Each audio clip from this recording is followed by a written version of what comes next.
तो मैं हूं डीके सर और आप लोग देख रहे हैं डीके सर क्लासेज। आज के क्लास में एक बहुत ही महत्वपूर्ण और गंभीर वैज्ञानिक कारण लेकर आया हूं और यह गंभीर वैज्ञानिक कारण से कोई भी परीक्षा हो, किसी भी कंपटीशन की परीक्षा हो, चाहे सामान्य लेवल की हो या हाई लेवल की हो, उन सभी में इससे प्रश्न पूछे जाते हैं। निश्चित रूप से एक दो प्रश्न इससे रहते ही रहते हैं। तो चलिए देखते हैं कौन सा ऐसा सटीक वैज्ञानिक कारण है जिससे कि हर कंपटीशन में कुछ ना कुछ प्रश्न इससे आते हैं। तो देखिए, जैसा कि आप देख पा रहे हैं, बहुत छोटा सा वैज्ञानिक कारण है कि पलीहा को आरबीसी का कब्रिस्तान क्यों कहा जाता है। फिर से सुनिए, बहुत गंभीर क्वेश्चन है। क्योंकि साधारण, अब जैसे हम लोग सामान्य रूप से पढ़े हैं तो नहीं समझ में आएगा, इसको ध्यान से पढ़िए और देखिए। पलीहा को आरबीसी का कब्रिस्तान क्यों कहा जाता है, बहुत फेमस क्वेश्चन है कि आरबीसी का कब्रिस्तान किसे कहा जाता है। तो पलीहा को क्यों कहा जाता है, यानी पलीहा को आरबीसी का कब्रिस्तान क्यों कहा जाता है।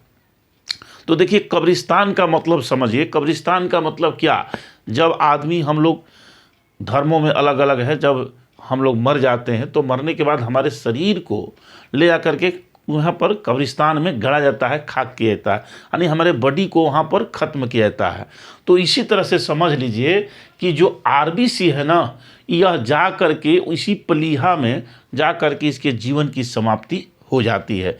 तो मुख्य रूप से समझिए कि जहाँ पर हमारे शरीर की समाप्ति हो जाए तो उसको कब्रिस्तान कहते हैं। तो उसी तरह से यह आरबीसी जो है, इसकी समाप्ति जो है हमारे शरीर की पलीहा में जा कर के हो जाती है। चलिए अब इसको विस्तार से थोड़ा समझते हैं। देखिए, आरबीसी, जैसे कि आप आरबीसी जानते हैं, डब्ल्यूबीसी जानते हैं और प्लेटलेट्स, तो ये हमारे रक्त के तीनों हिस्सा है। किसकी हिस्सा है, हमारे ब्लड के। अगर हमारे ब्लड की चर्चा की जाए तो हमारे ब्लड में ये तीनों भाग रहते हैं, यानी आरबीसी भी रहता है, आरबीसी, उसके बाद डब्ल्यूबीसी और प्लेटलेट्स। तो देखिए, ये आरबीसी जो है इसको रेड ब्लड कॉर्पसेस कहते हैं। और इसकी जो आयु, देखिए इसे ही से बहुत सारे जीके क्वेश्चन इस छोटे से वैज्ञानिक प्रश्न में बताऊंगा और इससे निश्चित रूप से हर परीक्षा में, कंपटीशन में आप देखिएगा क्वेश्चन रहता है। तो देखिए, जो आरबीसी है, रेड ब्लड कॉर्पसेस, इसका जो आयु है, यानी कहा जाए कि इसका जीवन काल है, आरबीसी अब कितने दिनों तक जिंदा रहता है हमारे शरीर में, तो यह देखिए 120 दिन तक ये जिंदा रहता है। आरबीसी रेड ब्लड कॉर्पस से लाल होता है क्योंकि इसमें हीमोग्लोबिन की मात्रा होता है, इसलिए इसका रंग लाल होता है। अब इसकी जो आयु है, जीवन काल है आरबीसी का, वो 120 दिन है, यानी आरबीसी 120 दिन के बाद समाप्त हो जाता है, फिर नया आरबीसी बनता है। अब चलिए डब्ल्यूबीसी की हम बात करते हैं। तो देखिए, वाइट ब्लड कॉर्पसेस इसको कहते हैं। इसकी जो आयु है ना, इसके जीवन काल जो है वो 13 से 20 दिन होता है। ध्यान दीजिए, मतलब डब्ल्यूबीसी हमारे शरीर में, जो कि हमारे बॉडीगार्ड का काम करता है, हमारे शरीर में सैनिक का काम करता है। कभी कभी जीके में पूछ देता है कि हमारे शरीर के सैनिक किसे कहता है, तो ये डब्ल्यूबीसी को। हमारे शरीर के बॉडीगार्ड किसे कहता है, तो डब्ल्यूबीसी को। तो इसके जो डब्ल्यूबीसी है ना, इसका जीवन काल जो होता है वो 13 से लेकर 20 दिन होता है, यानी 13 से 20 दिन के बाद इसकी समाप्ति, इस भी मर जाएगा, इसकी भी समाप्ति हो जाएगी, इस सेल का भी। अब देखिए, अगला तीसरा जो है वो प्लेटलेट्स है। तो ये प्लेटलेट्स जो है ना, इसका जीवन काल जो होता है ये 5 से 9 दिन होता है, यानी 5 से 9 दिन के अंदर ये भी समाप्त हो जाते हैं, फिर नए प्लेटलेट्स बन जाते हैं। तो अब देखिए, जो मुख्य प्रश्न है, आप ध्यान दीजिए कि पलीहा को आरबीसी का कब्रिस्तान क्यों कहा जाता है। तो मान लीजिए कि 120 दिन आरबीसी की जो आयु है 120 दिन है। 120 दिन के बाद जो आरबीसी की कोशिकाएं हैं, जो रेड ब्लड कॉर्पस कोशिकाएं हैं, ये क्या होती हैं कि कमज़ोर होते जाती है, कमज़ोर हो जाती हैं। तो कमज़ोर हो जाती है तो देखिए ये पलीहा में जाती हैं।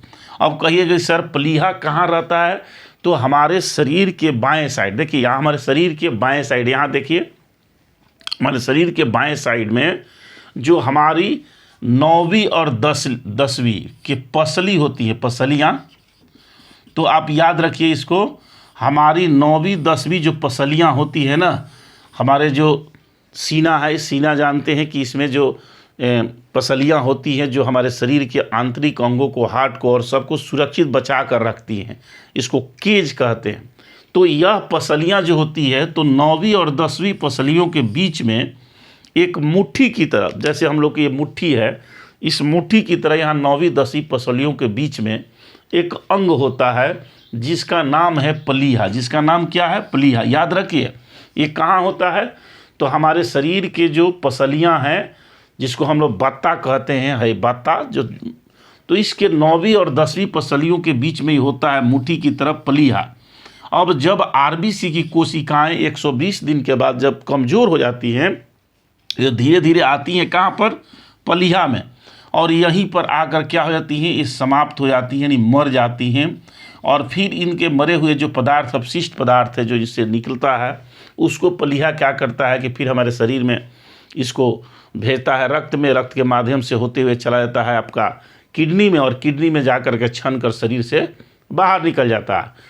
ऐसे देखिए दूसरे चीज़, जैसे हम लोग तो पलीहा को मुख्य रूप से आरबीसी का कब्रिस्तान कहते हैं, लेकिन ये तीनों का कब्रिस्तान जो है पलीहा ही है।